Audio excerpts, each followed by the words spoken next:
চার চোরকে দইরে আনতে যখন বললাম, ওই চার চোরকে কাঠগড়ার মধ্যে দাঁড় করানো হয়েছে। তিন চোর চোখের পানি ফালায়া ফালায়া কান্দে, হাইরে বাদশার বাড়িতে চুরি করতে আইসা ধরা খাইছি, আজকে নয় ফাঁসি হইব, নচেত আমাদের গর্দান যাবে, হাত কাটবে। কিন্তু এক চোরে মুস্কি মুস্কি হাসে, কান্দে কয় চোর, এক চোর হাসে। চার চোরের চার ক্ষমতা ছিল। এক চোর কুত্তার বাসা বসত, দুই নাম্বার চোর যে কোনো তালা খুলতে পারতেন, তিন নাম্বার চোর গ্রাম শুইয়া বলতে পারতেন কোথায় কি আছে, চার নাম্বার চোর রাত্রে যারে দেখে দিনে তারে চিনে। এই চোরে হাসে। হযরত সুলতান মাহমুদ গজনবী কয়, আমি ফজর, যোহর, আসর, মাগরিব, এশা এই 5 ওয়াক্ত নামাজ ছাড়া আরেকটা নামাজ পড়তাম, যেটার নাম তাহাজ্জুদের নামাজ। আমি যখন তাহাজ্জুদের নামাজ আদায় করতাম, আমি তাহাজ্জুদ পড়ার জন্য আমি নদীর প্রবাহিত পানি, হাদিস শরীফের ভাষায় যেই পানিরে বলে মায়ে দায়েম, মানে প্রবাহিত পানি, আমি ওই পানিতে ওযু করার জন্য যাইতাম। আমি নদীর সামনে যাইয়া ওযু করে চলে আসব। এমন টাইমে দেখলাম রাস্তা দিয়ে 4 জন ব্যক্তি হাঁটা চলা করতেছে। আমি মনে মনে চিন্তা করলাম, হাই রে, এতদিন আমি সুলতান মাহমুদে চিন্তা করতাম আমি মনে হয় একা একা তাহাজ্জুদ নামাজ পড়ি, কিন্তু দেখা যায় আমি একা একা তাহাজ্জুদের নামাজ পড়ি না, আমার এলাকার অনেক মানুষ তাহাজ্জুদের নামাজ পড়ে। সুলতান মাহমুদ গজনবী কয়, দেখছনি 4 জন ব্যক্তি হাইটা যায়, কিন্তু ওই 4 জন ব্যক্তি হাইটা যায় আর কয়, আজকে আমরা আসছি সুলতান মাহমুদ গজনবী বাদশার বাড়িতে চুরি করবার লাগিয়া। ওই দেখ নদীর পারে আরেকজনকে দেখা যায়, আমরা তো 4 জন চুরি করতে আসছি, আর এর কত বড় সাহস, একা একা আসছে চুরি করবার লাগিয়া। আপনারা কি আমার ওয়াজটা বুঝতেছেন? কি বুঝাই একটু একটু কষ্ট করে শোনেন। সুলতান মাহমুদ গজনবী গেছেন নামাজের ওযু করার জন্য। উনি 4 জনকে দেখা বলতেছে, দেখছো আমি এতদিন মনে করতাম আমি একা একা নামাজ পড়ি রাত্রবেলা, না দেখে আমার এলাকায় 4 জন লোক নামাজ পড়ে। আর এই 4 জন আসছে এই সুলতান মাহমুদ বাদশার বাড়িতে চুরি করার জন্য। এই 4 জন বলতেছে, দেখছো আমরা তো 4 জনে মিলে চুরি করতে আইছি, এর কত বড় সাহস, এক আসছে চুরি করতে। তার মানে যে ব্যক্তি যেমন তার চিন্তাও, কথা বলুন, যে ব্যক্তি যেমন তার চিন্তাও এমন। চা দোকানে বৈশা দেখবেন এক জাত মানুষ এলাকার মানুষের সমালোচনা করে,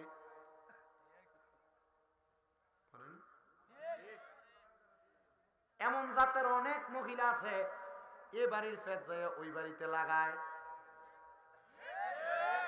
আপনার বন্ধু বান্ধবের ভিতরে দেখবেন এমন অনেক বন্ধু বান্ধব আছে, এজনের গোপন কথা এসে আপনার কাছে বলে, এটার আপনি এত ভালো বন্ধু মনে করেন না, সে যেহেতু আরেকজনের ফেস আপনার কাছে লাগাইছে, আপনারটাও যায় লাগায়। এই বন্ধু পরিহার করবেন।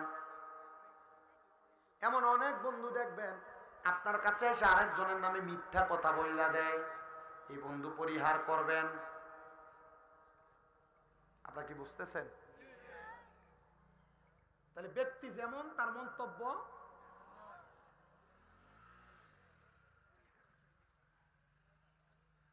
সুলতান মাহমুদ গজনবী আবার নদীর পাড় থেকে উঠছেন। সুলতান মাহমুদ গজনবী এ 4 জনকে দেখা জিজ্ঞাসা করে, তোমরা এখানে কেন আসছো? এ 4 জন জবাব দেয়, আপনার যে কাজ আমাদের সেই কাজ। আপনার যে কাজ, আপনারা 4 জন এনে দাঁড়ায় থাকলে ওই মানুষ আপনারা দিকে চেয়ে থাকে।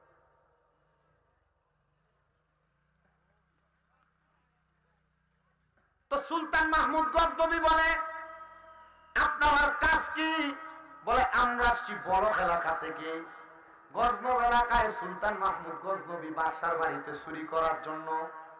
সুলতান মাহমুদ গজনবী একটু নাড়া দিয়ে দাঁড়াইছে, কিরে আমি বাদশা আমার বাড়িতে চুরি করতে আসছে?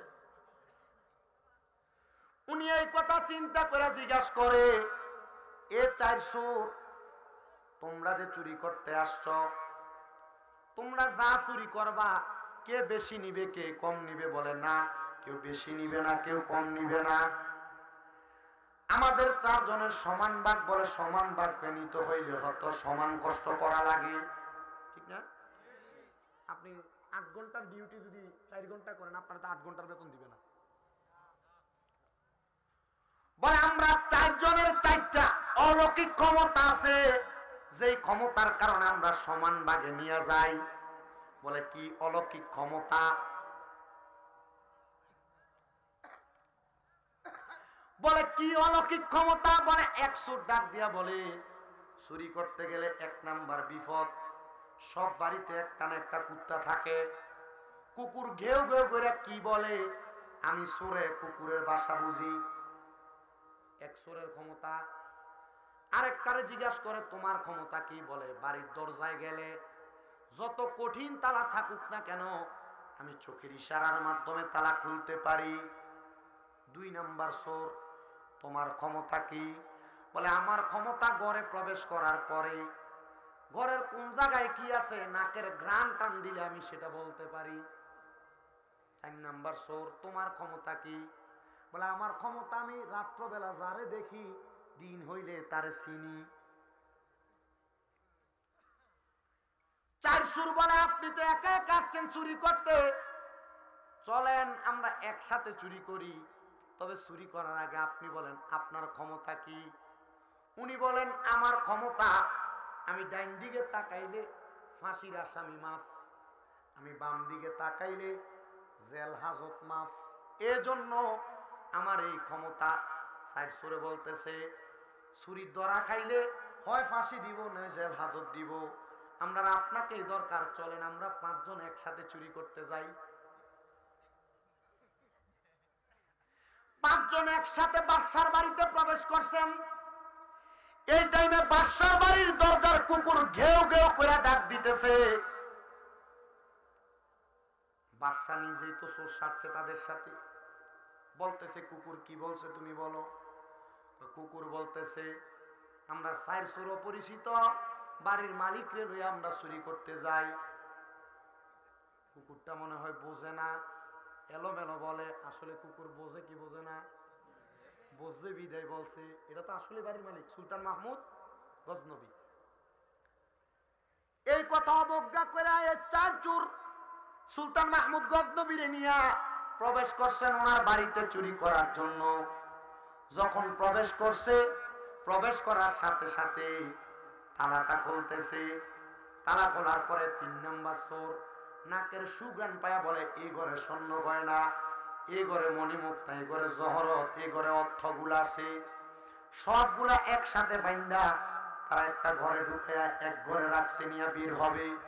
এমন টাইমে চারদিকে আজান হয়ে গেছে। তারা বলতেছে রাত্রে আজান শেষ হোক তারপর আমরা বের হব।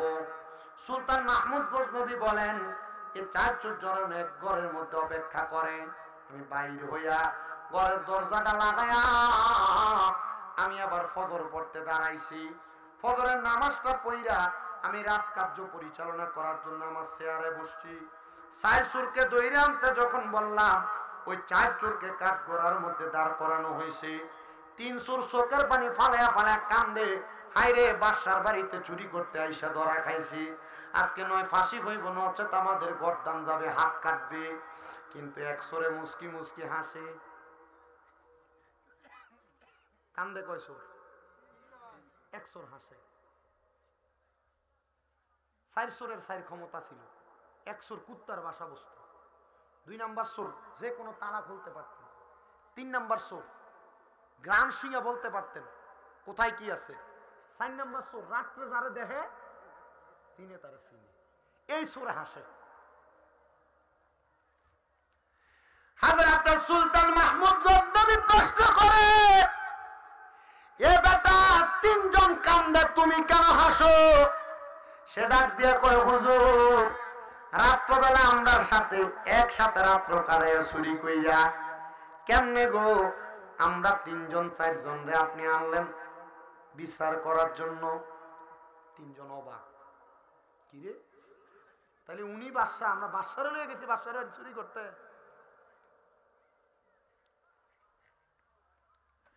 হযরত সুলতান মাহমুদ গজনবী ডাক দিয়ে কয় হে বাবা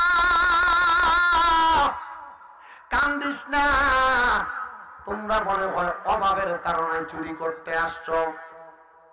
ঠিক আছে, কালকে সারা রাত আমি তোমাদের সাথে থাকার কারণে, যেহেতু আমিও চোরের সঙ্গে ছিলাম, যা আমি রাজপ্রাসাদে বইসা ডাইনে তাকাইলাম তোদের ফাঁসি মাফ, বামে তাকাইলাম তোদের জেল হাজত মাফ। চারজন চোরে বলেন আমরা চারজন একসাথে আল্লাহর দরবারে একটা সেজদা দিছি। সেজদা দিয়ে আমার আল্লাহরে বললাম, আল্লাহ, একজন বাদশা দুনিয়ার বিচার কার্য পরিচালনা করে, দুনিয়ার রাজ্য চালায়, তার সাথে এক রাত্র সময় দেওয়ার কারণে এই বাদশা আমাদেরকে জেল হাজত থেকে, আমাদেরকে ফাঁসি থেকে মাপদান করছে। আমরা এতদিন বুঝি নাই, আমরা যদি বুঝতাম তুমি তো বাদশারও বাদশা, তুমি খোদারে ক্ষমতাময় খোদারে, আমরা সারা রাত্র যদি ডাকতাম চুরি করা লাগতো না, আমাদের সম্পদের পাহাড় হয়ে যাইতো। ওগো আল্লাহ, তুমি আমাদেরকে সম্পদ দিয়ে ভরপুর করে দিতা। এবার আপনারা বলেন দুনিয়ার বাদশার চাইতে আমার আল্লাহর বাদশাগির ক্ষমতা কম না বেশি? আপনি টের পাইছেন? একসাথে চুরি করে এক রাত্র একসাথে ছিল বিদায় বাদশা দয়া করে মাফ করে দিছে। সাইর সুর ওয়াদা করছে আর কোনোদিন চুরি করতাম না, কারণ বাদশার যদি এত দয়া হয়, বাদশার যিনি বাদশা ওই বাদশার কত দয়া।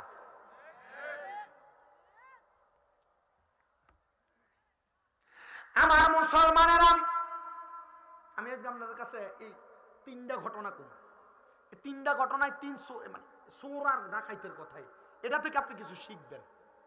রাজি আছেন না? আছেন তো রাজি? এ সুলতান মাহমুদ গজনবী ঠিক এক সপ্তাহ পরে এ চারজন ব্যক্তিরে উনি কি করছেন, ওনার বাড়ির কাজকর্মে লিপ্ত করছেন। ঠিক আছে, আমার বাড়িতেই কাজ কর। সুলতান মাহমুদ গজনবীকে 7 দিন পরে নামাজের সেজদা অবস্থায় উনি ঘুমায় গেছেন, ওনার স্বপ্ন দেখাইছে, সুলতান মাহমুদ তুমি কি করলা? 4 জন আল্লাহর ওলিরে তোমার বাড়ির কামের লোক বানায় রাখলা। স্বপ্ন দেখাইছে কয়জন? 4 জন আল্লাহর ওলিরে তোমার বাড়ির কাজের লোক বানায় রাখলা। সুলতান মাহমুদ গজনবী কই বুঝি নাই আল্লাহ, 4 জন ওলিকে আমি আমার বাড়ির কাজের লোক বানাইছি? বলে হ্যাঁ, তারা যেই দিন তোমার কাঠগড়ার ভিতরে তওবা করেছে আমি আল্লাহ তাদেরকে মাফ করে দিছি, আর এই 7 দিন তারা আমি আল্লাহর এমন ইবাদত করেছে, তারা এখন আমি আল্লাহর বান্দা নাই, তারা বান্দা থেকে আমি আল্লাহর বন্ধু হয়ে গেছে। সুলতান মাহমুদ তাদেরকে তুমি তোমার রাজকার্যের ভালো জায়গা নিয়ে যাও। সুলতান মাহমুদ গজনবী তাদেরকে ভালো সম্মানের জায়গা নিয়ে গেছে। জোরে কোন সুবহানাল্লাহ। আরেকটা কথা বলি বাবা, গাউসে পাক বড় পীর আব্দুল কাদের জিলানী রাদিয়াল্লাহু তাআলা আনহু নাম শুনছেন? শুনেন নাই? ক্ষমতা কম না বেশি? ওনার ব্যাপারে কাশেক লিখতেছে, ওলিদের ওলি যিনি গাউসুল আজম জিলানী, ওলিদের ওলি যিনি গাউসুল আজম জিলানী, বাগদাদে জন্ম কুতুবে রাব্বানী, বলেন বাগদাদে জন্ম কুতুবে রাব্বানী। আইরে ওলিদের ওলি যিনি গাউসুল আজম জিলানী, ওলিদের ওলি যিনি গাউসুল আজম জিলানী, বাগদাদে জন্ম কুতুবে রাব্বানী, বলেন বাগদাদে জন্ম কুতুবে রাব্বানী। হায়রে বংশ তোমার হাসান হুসাইনি, তুমি হইলা মা ফাতেমার নয়নের মনি, বলেন বংশ তোমার হাসান হুসাইনি, তুমি হইলা মা ফাতেমার নয়নের মনি।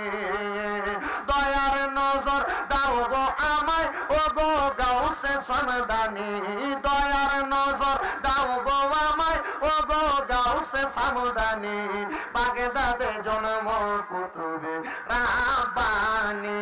হায়রে বাগদাদে জন্ম কুতুবে রাব্বানী।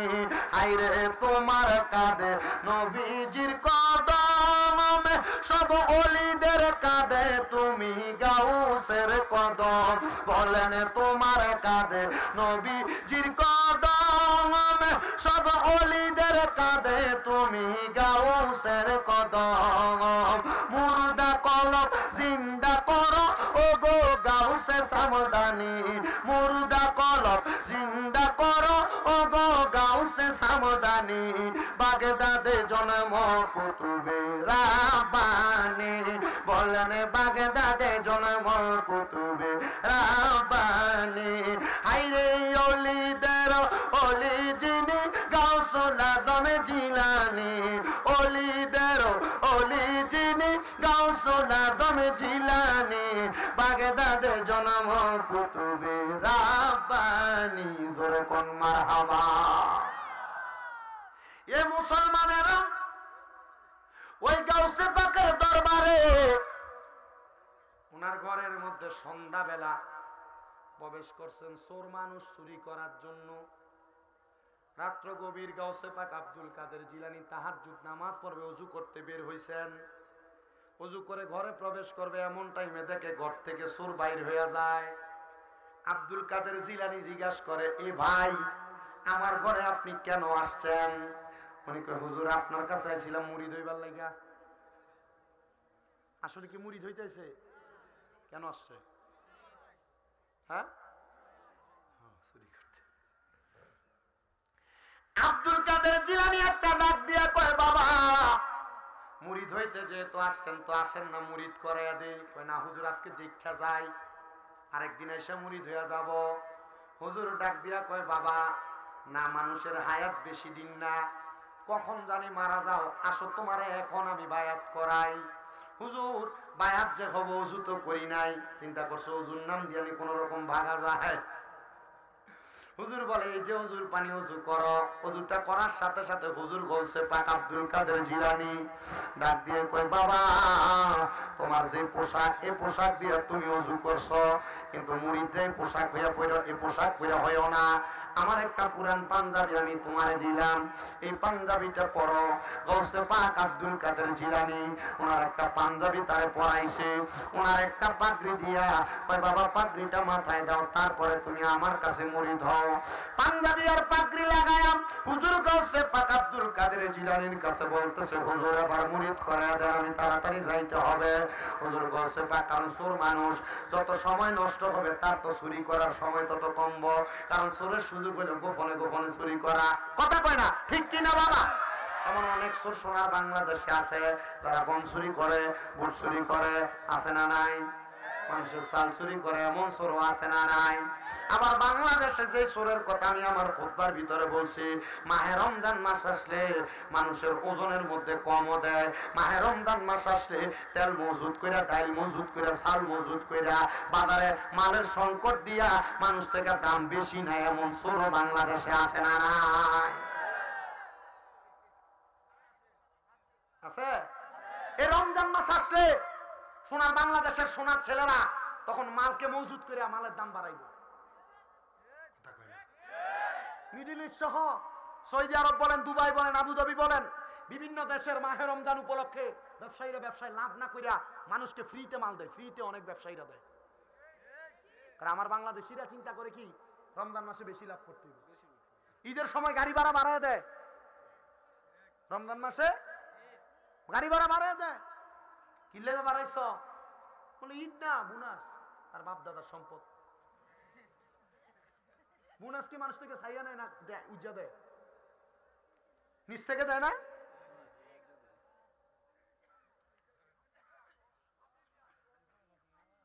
হুজুর গৌসে পাক আব্দুল কাদের জিলানী ডাক দিয়া কয়, বাবা তোমার ডাইন হাতটা একটু বাড়াও। হুজুর বলতেছেন ডাইন হাতটা বাড়াও, সাথে সাথে ডাইন হাত বাড়াইয়া দিছে। কয়, বাবা তুমি আবার মুরিদ হওয়ার জন্য আমার মুখে মুখে বলো কোনোদিন নামাজ ছাড়বা না। হুজুর নামাজ ছাড়তাম না। তুমি বলো কোনোদিন মিথ্যা কথা বলবা না। হুজুর মিথ্যা কথা বলতাম না। তার কাম হইল কোন রকম মুরিদরা হয়ে এখান থেকে বাগি আমার চুরি করা লাগবো। গাউসে পাক তার এই বাক্যে মুরিদ করাইলেন। মুরিদ শব্দের অর্থ কি জানেন? মুরিদ হওয়া মানে হচ্ছে আবদ্ধ হওয়া, ওয়াদাবদ্ধ হওয়া, মিশে যাওয়া, মিলে যাওয়া। আপনারা অনেকে আছেন বিভিন্ন জায়গার বায়াত আছেন, সাহেব কেবলার বায়াত আছে না অনেক এলাকায়, আছেন না আপনারা? ওয়াদাবদ্ধ হয়েছেন, ওনারা ওনাদের জবান দ্বারা যা বলছে আপনি তা বলছেন, তা পালন করবেন, এটা বইলে ওয়াদা করছেন আপনি। উনি ওয়াদা করলেন, মুরিদ হইলেন, উনি কোনোদিন নামাজ ছাড়বে না এবং উনি কোনোদিন শরীকে মিথ্যা কথা বলবে না। এই কথা বইলা গাউসে পাক আব্দুল কাদের জিলানী বলে, বাবা যাও এবার তুমি তোমার কাজে যাও। কথার ভিতরে হাকিকত আছে। আব্দুল কাদের জিলানী বলে তুমি তোমার কাজে যাও, তার মানে সে কেমন কাজে যাবে আব্দুল কাদের জিলানীও সেটা জানে। জানাইছে একজন, তিনি আমার আল্লাহ। আউলিয়া কেরাম ওনাদের মুরিদের বিভিন্ন খবরাখবর রাখেন। কেমনে রাখেন জানেন? এটা রাখার মাধ্যম হলো তিনারা মুরাকাবা করেন। তিনারা যখন গভীর রজনীতে ইবাদত করেন, চক্ষু বন্ধ কইরা কইরা আল্লাহর বান্দারা, আল্লাহর বান্দাদের যারা মুরিদ আছেন, বায়াত আছেন, তাদের খবর তারা তাদের জায়গায় বৈশা বৈশা নেয়। জোরে বলেন মারহাবা। গাউসে পাক আব্দুল কাদের জিলানী বলেন, যাও বাবা যাও যাও যাও, আমি তোমার অনুমতি প্রদান করলাম, তুমি যাও তোমার কাজে চলে যাও। এবার সে বাইর হইয়া চিন্তা করতেছে, রাত আর বেশিক্ষণ নাই, আমি এখন কোথায় চুরি করব। এই কথা চিন্তা করতে করতে ইরাকের বাদশার বাড়ির সামনে গেছে। চিন্তা করতেছে আজকে যেহেতু কোনো জায়গায় চুরি করতে পারি না, ইরাকের বাদশার বাড়িতে ঢুইকা দেখি এখানে চুরি করা যায় কিনা। বাদশার বাড়িতে প্রবেশ করতেছে, দারোয়ান বলে, কে তুমি? উনি নিজেই ডাক দিয়ে বলতেছে, আমি হইলাম চোর, বাদশার বাড়িতে চুরি করতে যাই। দারোয়ান পেছনে তাকিয়ে দেখতেছে, লম্বা পাঞ্জাবিওয়ালা, মাথায় ফাঁকড়িওয়ালা, এ বলতেছে চোর। মনে হয় এটা চোর না, এটা বাদশার কোন ভাইয়া বন্ধু হবে, আমার সাথে রসিকতা করতেছে। এই কথা বইলা সে প্রবেশ করছে, দারোয়ানও কোনো বাধা দেয় না। এবার আল্লাহর বান্দা যখন ভিতরে প্রবেশ করছে, ভিতরে প্রবেশ কইরা পুরা বাড়ির মাল সামান স্বর্ণ গয়না একসাথে কুরবান দিছে। আর এমন টাইমে চারিদিকে ফজরের আযান ফিরে গেছে। চিন্তা করলো ফজরের আযান হইছে, এখন সে তো এক জায়গায় বায়াত হইছে। বায়াত হইলে তার ভিতরটা তো বিভিন্ন ভাবে পরিবর্তন হবে, হবে না? ভিতরে একটু না একটু ভয় থাকবে। আর চিন্তা করলো, হুজুরের কাছে ওয়াদা করলাম নামাজ ছাড়তাম না, ঠিক আছে মালগুলা থাক, আমি একটু নামাজটা পড়ি। আচ্ছা, চুরিও করে নামাজও পড়ে, এমন মুসল্লি সোনার বাংলাদেশে আছে না নাই? ভাই মারা গেছে, ভাই ফুতের সম্পদ বুঝিয়ে দিচ্ছেন, এমন চোরেরা নামাজ পড়ে না? মা বাপ মরে গেছে, বোনের সম্পদ বুঝিয়ে দেয় নাই, এমন চোরেরাও বাংলাদেশে নামাজ পড়ে না? মানুষকে ওজনে কম দেয়, মিথ্যা কথা বলে ব্যবসা করে, এমন চোরও বাংলাদেশে নামাজ পড়ে না? আপনাদের কথা বলেন না, আসেনি? আপনি যদি বলেন আছে আছে, যদি বলেন নাই তবুও বলবো আছে। বহুত চোর আছে, ভাই ভাইয়ের সম্পদ বুঝিয়ে দিছে না, দখল করে খাইতেছে, এমন চোরও আছে। আছে, এগুলা কুফরি করে, কুফরি। এই কুফরির কারণে বান্দা জাহান্নামের আগুনে জ্বলবে, বান্দা জানে না। আপনারা কষ্ট হইতেছে? আমি তো আপনাদের কাছে পুরাতন, এখান থেকে বক্সিটিলের দূরত্ব কত দূর? সামনের গা। তাহলে আপনাদের কাছে আমি পুরান না? পুরানো। তো যেই কথা বলতেছি আমার বাবারাম, আমি আপনাদেরকে বেশি সময় কষ্ট দিব না, যেহেতু ঠান্ডার রাত্র, আজকে একটু ঠান্ডা অন্য দিনের থেকে বেশি। আমার ঠান্ডায় আমার এই হাতের অংশ গোস্ত ব্যথা করতেছে, আমি বুঝতেছি এটা ঠান্ডাতে ব্যথা হইতেছে। এবার উনি ওনার জামা চুরি করছে, গাছটিটা বান্ধে এক সাইডে রাইখা নামাজ করতে দাঁড়াইছে। এমন টাইমে এই বাদশার ঘুম ভাঙছে। বাদশা ঘুম ভাঙ্গা দেখতেছে বাদশার বাড়ির বড় বড় সিন্দুক গুলা ভাঙ্গা, সিন্দুকের মাল সামান গুলা চুরি করে করে কে জানি নিয়ে গেছে। বাদশা সব ঘরে ঘরে তালাশ করেন, বাদশার নামাজের ঘরে প্রবেশ করে দেখতেছে একজন আল্লাহওয়ালা ব্যক্তি, লম্বা পাঞ্জাবি পরা, পাগড়ি পরা, আর পুরা বাড়ির স্বর্ণ গয়না, হীরা জহরত মণি মুক্তা একটা বস্তা পরা, উনি নামাজ পড়ে। বাদশা দাঁড়ায় দাঁড়ায় কয়, চোরে মনে হয় চুরি করে যাইতে লাগছিল, আরে আল্লাহর ওলি মনে হয় আমার চুরি হওয়া মালগুলা বাঁচাইয়া এখন নামাজের ওয়াক্ত হয়েছে, আল্লাহর ওলি নামাজ পড়তেছে। আসলে কি তিনি আল্লাহর ওলি না তিনি চোর? তিনি চোর না? উনি নামাজের সালাম ফিরাইছেন, আসসালামু আলাইকুম ওয়া রাহমাতুল্লাহ, আসসালামু আলাইকুম ওয়া রাহমাতুল্লাহ। সালাম ফিরে যখন বাদশা বলছে, হুজুর আপনি আমার মালগুলা চোরের হাত থেকে বাঁচাইছেন, আপনার অসংখ্য ধন্যবাদ। এবার উনি ডাক দিয়া কয়, আরে আমারে না কইছে মিছা কথা কোন যাইতো না। কয় না না না, আমি মাল বাঁচাইছি না, তা আমি নিজেই চোর। এবার বাদশা ডাক দিয়া কয়, দেখছনি কত বড় আল্লাহর ওলি, একটা চোররে বাঁচাইবার লাগিয়া চোরের দোষটা নিজের কান্দে নিতেছে। বাদশা চোরের ফাউডির ভিতরে ধরা কয়, হুজুর যতক্ষণ না আপনি আপনার কাছে আমারে মুরিদ না করাইবেন আমি আপনার কদম ছাড়ব না। কয় প্রথম গেলাম চুরি করতে, হইলাম মুরিদ, এখন এই বাদশার বাড়িতে এলাম চুরি করতে, কয় এরে মুরিদ করাইতে। আপনার কি কষ্ট হইতেছে? আপনারা বললে আমি শেষ করে দেব।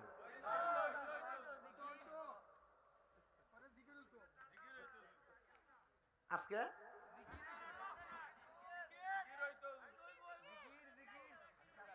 আমি একটা কষ্ট পাইছি, আমি এখানে স্টেজে ওঠার আগে বড় কষ্ট পাইছি। কারণ আমার আগে যিনি বয়ান করছেন উনি ভালো আলেম, কিন্তু উনি মাইক ছাড়ার আগে আমাকে একবার আগে নিয়ে আসার দরকার ছিল, ঠিক না? কারণ একজন বক্তা নাইমা চলে গেছে, স্টেজ একবারে খালি, মানুষ ওঠা বসা করছে। আমার কাছে এটা খুব খারাপ লাগছে। এটা একটা ওয়াজের সৌন্দর্য না। যদি আমি না আসতাম, আইসে পৌঁছাইতাম, তাইলে আরেকটা হইতো। আমি ঘরেই চলে আসছি আজকে প্রায় 7:58 বাজে আমি ঘরে ঢুকছি, 7:58, মানে 8টার আগে আমি চলে আসছি আজকে। আমি চাইলে আর একটা মাহফিল করতে পারতাম না, কইরে আমি এখানে আসতে পারতাম, যেহেতু 10টায় মাইক। আমি চাইলে 9:30 এক জায়গায় মাইক ছেড়ে আধা ঘন্টাতে এখানে আসতে পারতাম। আমার কাছে ডেট চাইছিল, আমি দেই নাই। কারণ জানুয়ারি মাসে আমি 3বার অসুস্থ হয়েছি, জ্বর, শুধু জ্বর আসছে, শরীর দুর্বল হইয়া জ্বর চলে আসছে। সেই জন্য ডাবলিং প্রোগ্রাম খুব কম, খুবই কম। আমার শরীরে কাভার করতেছে না।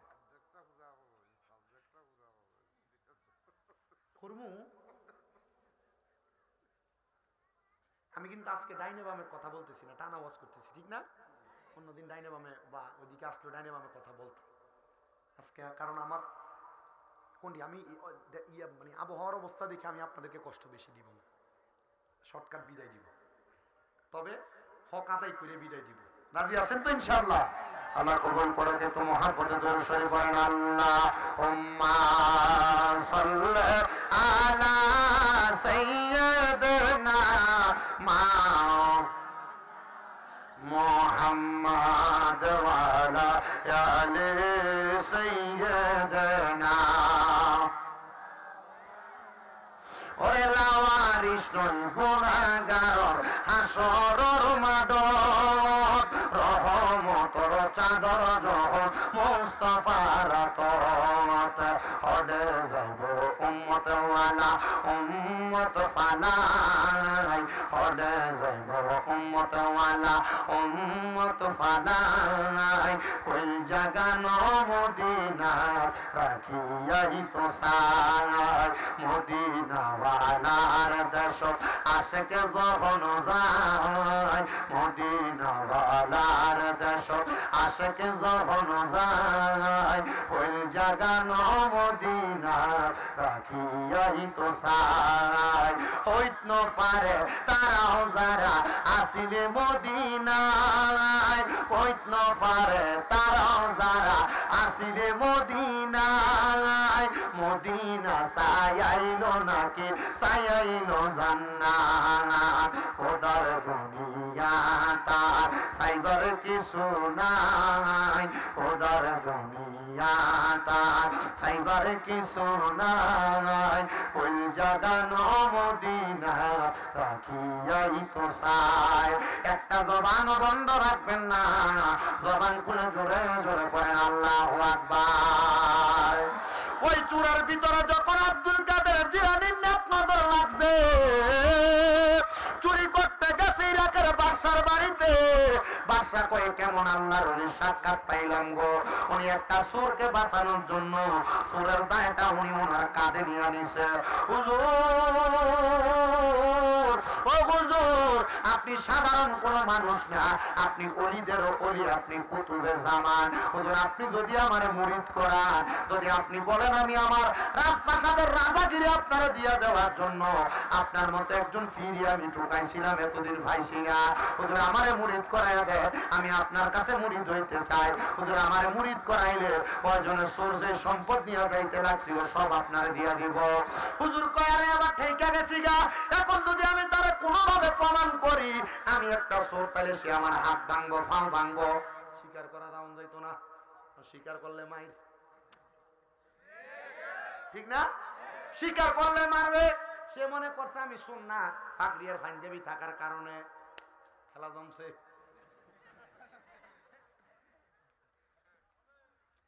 এবার বলে হাতটা দেন, মুরিদ যেহেতু হাত দেন। আমি মুরিদ কিভাবে করাই? ওই যে হুজুরে এর আগে মুরিদ করে দিচ্ছে, হাত দাও তোমার ডাইন হাত। হাত দিতে বলো, তুমি বলো কোনোদিন নামাজ ছাড়বে না, বলে ছাড়তাম না। কোনোদিন মিছা কইতা না, বলে কইতাম না। হুজুর যখন এই কথা বলছেন, কই দেখছনি কত বালা ফিসাব, নামাজের কত কয় মিছা কথা না কইতে কয়, এটার মতো ফির হইতে পারে না। আসলে কি ফির না, এটা সোর।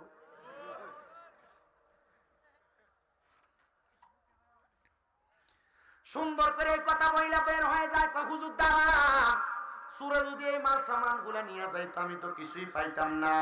হুজুর আপনি এই মাল গুলা হাদিয়া হিসাবে নিয়ে যান। চুরি করতে এই মাল আমি গুছাই লইছি, এখন আমার মাল আমার হাদিয়া হিসাবে দিতেছে। হুজুর আপনার মাল আপনি নিয়ে যান। ডাক দিয়ে কয় বাবা দে মালগুড়া, দে মালগুড়া নিয়া রাজপ্রাসাদ থেকে বাইর হইয়া অন্য কোথাও যায় না, হাঁটতে হাঁটতে চলে গেছে নিজের বাড়িতে। নিজের বাড়ি থেকে দরজা বন্ধ দেখা চলে গেছে আব্দুল কাদের জিলানির কাছে। আব্দুল কাদের জিলানি কয় চুরি কেমন করলা, মুরিদ কেমন করাইলা? হুজুর আপনি জানলেন কেমনে? কয় যারা হক্কানি পীর তারা তাদের মুরিদের খবর রাখে। আর বহুত ফিরে শুধু কয় দেও দেও, এটা শুধু ফিরো, এটা মুরিদের খবর রাখে না। কথা বল না না, হক্কানি পীরের কাছে মুরিদের খবর আছে না নাই?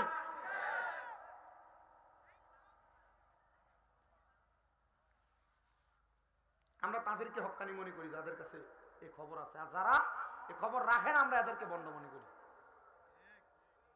কথা ঠিক আছে? কথা বলেন ঠিক আছে? হযরতে শাহজালাল ইয়ামিনী, শাহপরান ইয়ামিনীর এই পবিত্র ভূমিতে ভণ্ডামিকে চান্স দেওয়াও যাবে না। তো যেই কথা হুজুর আপনি জানলেন কেমনে? বলে তুমি যখন আমার কাছে মুরিদ হয়েছো তোমার দায়িত্ব আমার। এ বাবা তোমার সব খবর আমার জানা আছে। বলে হুজুর আপনি তো জানতেন আমি চুরি করবো, তাহলে আমার জানলেন কেন? বলে ওই বাসা এতদিন পর্যন্ত হক্কানি একটা ফির খোঁজে, এখন তার বাড়ির পাশে আমি আছি কিন্তু তার আমার পছন্দ না। আমি তোমার এমন একটা সুরত দিয়ে তার কাছে পাঠাইছি, সে তোমার পছন্দ কইরা তোমার কাছে মুরিদ হইছে। এখন থেকে ওই বাসার খবর তুমি জানবা, তুমি রাখবা। কয় হুজুর এমন কোন আমল আমার কাছে নাই, এমন কোন আখলাক আমার কাছে নাই। ওরে কি বায়ালাম আছে আমার, কি বাগে আছে নবী গো, কোন ভাবে প্রশংসা করব জানা নাহি আছে। নবীজির প্রশংসার কথা ঘোষণা কোরআনে, নবীজির সম্মান দিয়েছে স্বয়ং আল্লাহ পাকে। কি বায়ালাম আছে আমার, কি বাগিয়ান আছে নবী গো, কোন ভাবে প্রশংসা করব জানা নাহি আছে। নবীজির প্রশংসার কথা ঘোষণা কোরআনে, ওই নবীকে ভালোবাসো জীবন মরণে। আল্লাহুম্মা সাল্লি আলা সাইয়্যিদিনা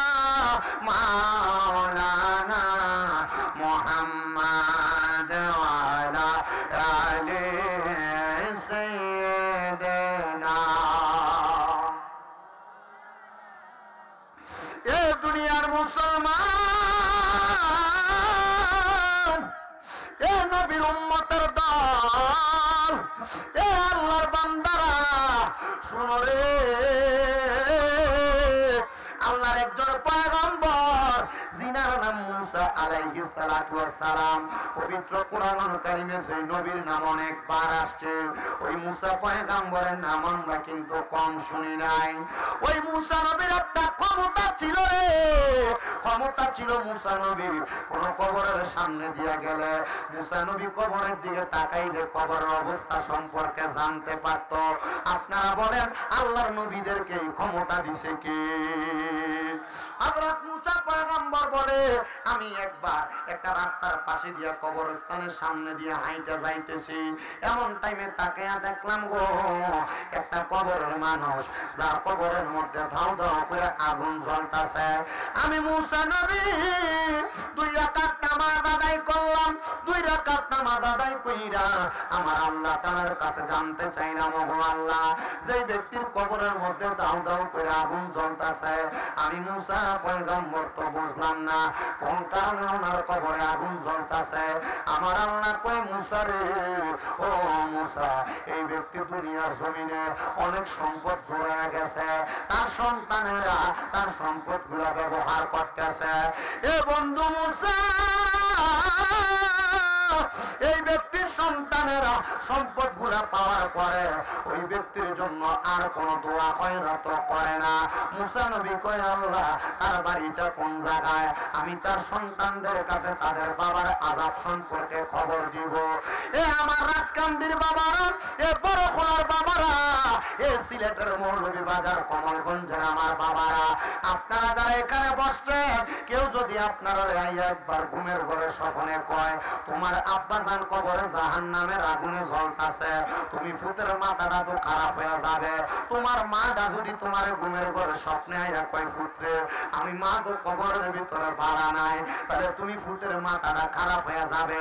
কি কইল রে, কি স্বপ্ন দেখলাম রে, আমার মাটা তো কবরে আযাবে জ্বলতাছে, আমার বাপটা তো কবরে আযাবে জ্বলতাছে।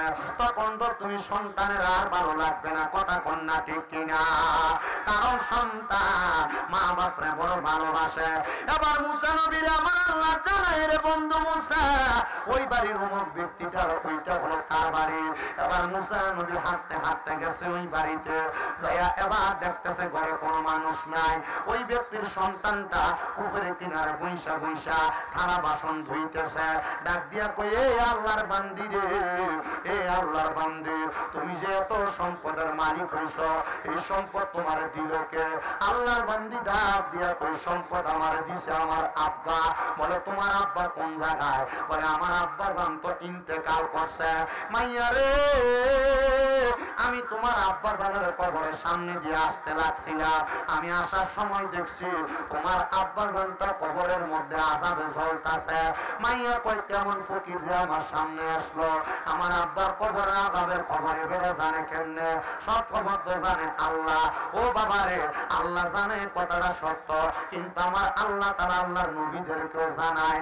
ও বন্ধু, সূরা জিনের শেষ 2 আয়াতের দিকে তাকাইলে দেখবেন আমার আল্লাহ কয়, আমি আমার গায়েবের খবর কাউকে দিই না, ইল্লা মানিল তাবির রাসূল, আমার রাসূলকে ছাড়া আমি আল্লাহ গায়েবের খবর আমার রাসূলদেরকে জানিয়ে দিই। জোরে জোরে বলেন সুবহানাল্লাহ। এ দুনিয়ার মুসলমান, হযরত মুসা পয়গম্বর ডাক দিয়া কয়, মাইয়া, তোমার কাছে আমার আবদার, তুমি তোমার আব্বা জান যেহেতু কবরে জ্বলে আমি দেখছি, তুমি তো আমার পয়গম্বর মানো না, আমি তোমার কাছে আবদার করি, তুমি তোমার আব্বার নামে কিছু সদকা করো, দেখবা আমার আল্লাহ তাআলা তোমার বাপরে মাফ করে দিব। ওই মাইয়া রাগান্বিত হয়ে গেছে। আমরা সমাজে দেখবেন বহুত পয়সাওয়ালা আছে, এ ফকিরে ভিক্ষা দেয় না, বহুত আছে না, বহুত পয়সাওয়ালা আছে দেখবেন, এ ব্যক্তি রমজান মাস আসলে কাউরে একটু ইফতার খাওয়ায় না। বহুত পয়সাওয়ালা আছে দেখবেন, এরা যাকাত দেয় না। বাংলাদেশে যেই পরিমাণ সম্পদওয়ালা আছে, এরা যদি নির্দিষ্ট পরিমাণ যাকাত দিত, আল্লাহর কসম, আল্লাহর কসম, আল্লাহর কসম করে বলি, বাংলাদেশে 2 বছরে যাকাত দিলে আর গরিব থাকতো না। কিন্তু সম্পদওয়ালারা এদের যাকাত দেয় না। মনে রাখবেন, যাকাত তাদের মালকে পবিত্র করে। যাকাত মালকে পবিত্র করে, যাকাত সম্পদকে পবিত্র করে, কিন্তু আমাদের সমাজের মানুষ যাকাত দিতে চায় না। এ কথা বলেন, আছে না নাই? যাকাত সম্পদকে কি করে? বলেন, যাকাত সম্পদকে কি করে? প্রতি বছর বছর মালের হিসাব করবেন, আপনি কত টাকার মালিক। যদি 1 টাকাও বেশি হয় নির্দিষ্ট পরিমাণ অর্থ থেকে, 7.5 ভরি স্বর্ণের দামের বেশি যদি মালের মালিক হন, এই মালের টাকা হিসাব করে যাকাত দিয়ে দিবেন। দরকার আছে না নাই? কথা বলেন, দরকার আছে না নাই? যাকাত সম্পদের নিরাপত্তা দেয়। কেমনে দেয়? আরেকটা ঘটনা বলি, এরপরে মুসা নবীর ঘটনাটা শেষ করি, এরপর আমার ওয়াজ শেষ, ছুটি দিয়ে দিব। রাজি আছেন ইনশাআল্লাহ? উনি ইরাকের ব্যবসায়ী। কোন দেশের ব্যবসায়ী? ইরাকের ব্যবসায়ী। উনি ব্যবসা করতে গেছেন, ব্যবসা করে মাল নিয়ে ইরাক থেকে আসতেছেন। আসার পথে ওনারা 9 জন ব্যবসায়ীর মাল একসাথে রাখছেন, রাইখা কাপড় দিয়ে ঢাকনা দিয়া ওনারা নামাজ পড়তে চলে গেছেন মসজিদে। একজনকে পাহারাদার রাইখা গেছেন, ওই একজন মালগুলা পাহারা দিতেছে। মাল পাহারা দেওয়ার সময় এই টাইমে ডাকাত আসছে, ডাকাত আইসা তাদের মাল চুরি করে নিয়ে যাবে, কিন্তু একজন পাহারাদার থাকার কারণে ডাকাইতে মাল চুরি করতে পারে না। তখন সে চুরি না করতে পারে, ডাকাতে কি করছে, পুরাগুলা মালের ভিতরে আগুন ধরাই দিছে। মালে কি করছে? আগুন ধরাই দিছে। তো ওই পাহারাদার ব্যক্তি দৌড়ে গেছে মসজিদে ডাক দিয়ে বলেন, এ 9 জন বণিক ব্যবসায়ী আপনাদের মালের মধ্যে ডাকাতের আগুন লাগিয়ে দিছে, আপনারা তাড়াতাড়ি চলেন, সব মাল পুরা ছাই হয়ে যাইতেছে। এবার মসজিদের ভিতরে যে 9 জন ব্যবসায়ী নামাজ পড়তেছে, এই 9 জনের ভিতরে 8 জন নামাজ ছেড়ে দিয়া দৌড় দিছে, একজন নামাজ ছাড়ে না, নামাজ পড়তেছে। ব্যবসায়ী কয়জন? দৌড় দিছে কয়জন? একজন কি করে? সবাই যায় দেখতেছে তাদের মাল সামান পুইরা একবার ছাই খায়, কিন্তু যে ব্যক্তি নামাজ পড়ে তার মালগুলা পুড়ে নাই, শুধু তার মালগুলা যে কাপড় দিয়ে ঢাকনা দিছে কাপড়টা পুড়ে গেছে। সে নামাজ শেষ করে দৌড়ে আসছেন, সবাই জিজ্ঞাসা করে আজীব কাণ্ড, সবার মাল পুড়ে গেছে, তোমার মাল পুড়ে নাই। আর সবাইকে ডাক দেওয়ার পরে সবাই দৌড়ে আসলো, তুমি কেন দৌড়ে আসলা না? আল্লাহর বান্দা ডাক দিয়া কয়, আল্লাহর ঘোষণা, আমি যদি আমার মাল সম্পদের যাকাত আদায় করি, তাহলে আমার সম্পদের নিরাপত্তার দায়িত্ব আমার আল্লাহর। তো আমি আমার যত সম্পদ আছে সব সম্পদের যাকাত আদায় করেছি, আমার মালকে নিরাপত্তা দায়িত্ব দেওয়ার দায়িত্ব তো আমার আল্লাহর। এজন্য আমি আল্লাহর কাম করছি, আমার মালের নিরাপত্তা আমার আল্লাহ দিছে। সবাই কত উপরের কাপড়টা যে জ্বলে গেল, এটা আল্লাহ রক্ষা করলো না? সবাই বলতেছে উপরের কাপড়টা যে জ্বলে গেল, এটা রক্ষা করলো না? বলে এটার খবর এখন দিতে পারবো না, বাড়িতে চলো। কোথায় চলো? বাড়িতে চলো। বাড়িতে গেছেন, ব্যবসায়ীর সাথে বউকে ডাক দিয়েছেন, স্ত্রী সামনে আসো। ডাক দিয়ে বলে, স্ত্রী তোমার কাছে জানতে চাই, তুমি বলো। এই স্ত্রী তুমি বলো না, আমি যে ব্যবসা করতে যাওয়ার সময় আমার মাল ঢাকনা দেওয়ার জন্য তুমি একটা কাপড় দিছিলা, গত বছর যে আমি যাকাত দিছিলাম, তুমি বলো এই মালটার যাকাত আমি দিছি যে, কিন্তু সব মালের যাকাত দিছি, কাপড়ের যাকাত আমি দিছিলাম নি। স্ত্রী বলে, কাপড় তো গত বছর যাকাত দেওয়ার সময় আমাদের কাছে ছিল না। কোথায় ছিল? বলে এই কাপড়টা আরেকজন নিয়ে গেছিল, এটার হিসাব আমি করতে মনে নাই। বলে এই জন্য সোনরে ব্যবসায়ীরা, আমি এই মালটার যাকাত দেই নাই, এই জন্য মালটা পুড়ে গেছে, কিন্তু যেই মালের যাকাত দিছি এই মাল তো পুড়ে নাই। তার মানে বোঝা যায়, আপনি যদি কারোর কাছে টাকা পাওনা থাকেন, এই টাকা পাওয়ার সম্ভাবনা আছে, এই টাকারও হিসাব করে যাকাত দেওয়া লাগবে। আর আপনি যদি যাকাত দেন, আল্লাহ তাআলা আপনার যাকাতের সম্পদের রক্ষা করবে। সুবহানাল্লাহ নাই? তোমাদের যাদের বাবা, যাদের দাদা, যাদের চাচারা যাকাত দেয় না, বুঝায় বলবা। আপনার যারা মুরব্বী বাবারা আছেন, অনেকে মনে করে যাকাত দেওয়াকে তারা জরিমানা মনে করে। নবীজি বলছেন, হ্যাঁ, কিয়ামতের আগে মানুষ যাকাত দেওয়াকে জরিমানা মনে করবে। আর জরিমানা মনে করবেন, আপনি যাকাত দিবেন না হিসাব কইরা, দেখবেন ডাক্তারের কাছে গেলে 20-30 হাজার, 50 হাজার, 1 লাখ হয়ে যায়। এখান দিয়ে ওইখান দিয়ে সমস্যা হয়ে যাইতেছে, আপনার টাকা চলে যাইতেছে। ঠিক কিনা? যাকাত দেওয়া লাগবে কি লাগবে না? দিবেন যাকাত। আমার ওয়াজ থেকে কিছু বুঝছেন না আপনি?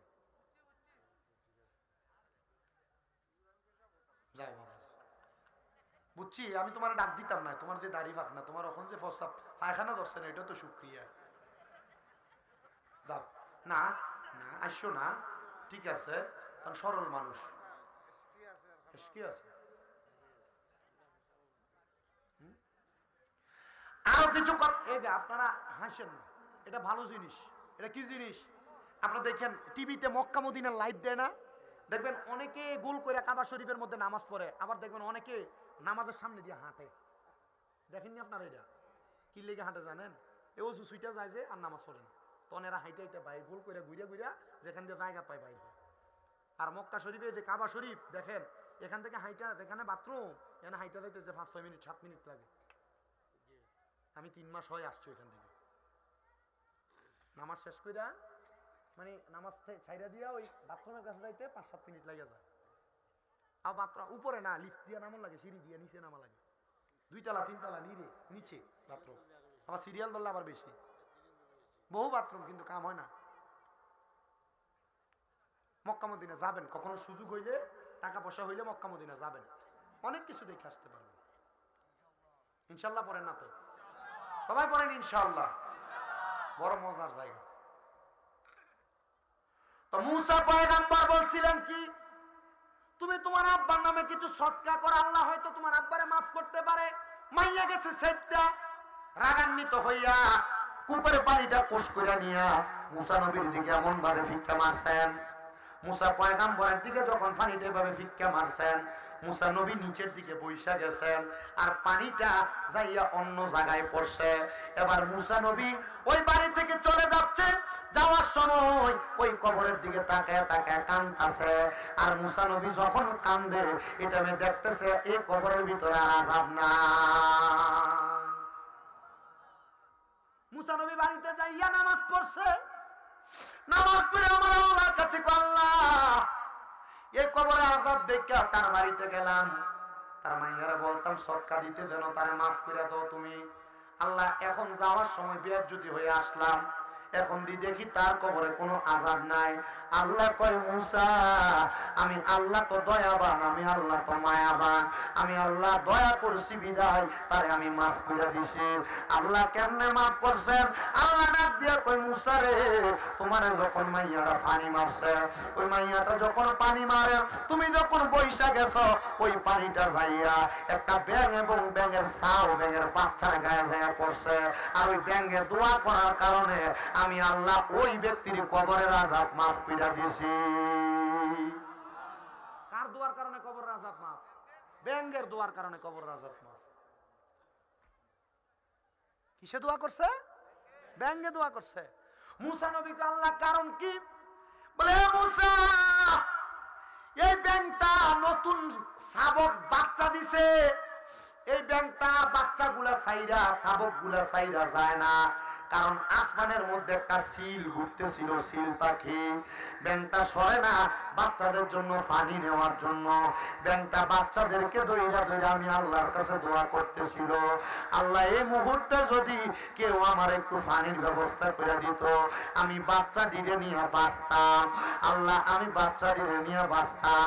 এ মুসা, তুমি যখন বৈশা গেছো, মাইয়া যে পানি দিয়ে তোমার মাছে পানি গুলা যাইয়া এই ব্যাঙ আর ব্যাঙের শাবক বাচ্চা গুলার উপরে পড়ছে।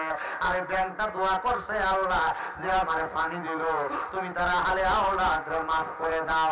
আর আমি আল্লাহ তাআলা এই ব্যাঙের দোয়ার কারণে এই মাইয়ার বাপের কবরের আযাব মাফ করে দিয়েছি। জোরে বলেন সুবহানাল্লাহ।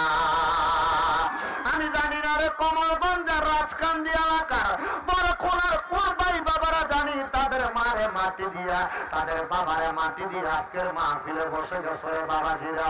আমি বয়ান শুরু করেছি, 1-1.5 ঘন্টার উপরে সময় হয়েছে। যা কথা বলেছি তার উপর আমল করবা। অল্প কিছুক্ষণের মধ্যে আমি দোয়া করব। এই যে সামনে রাজকান্দি মসজিদের কাজটা হইতেছে, আমি কয়েকজন সন্তান চাইব, বলে হুজুর মসজিদের কাজের জন্য আমি 20,000 টাকা দিব, হুজুর মসজিদের কাজের জন্য আমি 10,000 টাকা দিব। হুজুর আমার মা নাই, আমার বাবা নাই, আমার মা বাবা আমার জায়গা সম্পদ দিয়া গেছে, হুজুর একটু দোয়া করবা। হুজুর আমার আম্মা আব্বার জন্য দোয়া চাই, আম্মা আব্বা পয়সা থাকলে ভাত যদি আমি খাওয়াইতাম, প্রতি মাসে মা বাবার জন্য 2000 টাকা করে লাগলে 12 মাসে তো 24,000 টাকা লাগতো। আম্মা আব্বা পয়সা থাকলে বাবার যদি মাসে 1000 টাকা হাত খরচ দিতা, 12 মাসে তো 12,000 টাকা লাইগা যাইতো। আব্বা যাইস না, দোয়াটা করে তারপরে বিদায় নিয়ে যাইবা। অল্প কিছুক্ষণ সময় আমি শামীম রেজা ফকিরের বেশে আল্লাহর ঘর মসজিদের জন্য তোমাদের কাছে চাই। মাত্র ভিড়টা আর এই পিলার গুলা হয়েছে, ছাদ ঢালাই এখনো হয় নাই। বলে হুজুর একটা টন রড দিয়ে দিতাম, হুজুর আমি 1 গাড়ি বালু দিয়ে দিতাম, হুজুর আমি 20 বস্তা সিমেন্ট দিয়ে দিতাম, 10 বস্তা সিমেন্ট দিয়ে দিতাম, হুজুর আমি 1000 ইট দিয়ে দিতাম। আমার মা বাবার লেগে দোয়া করবা।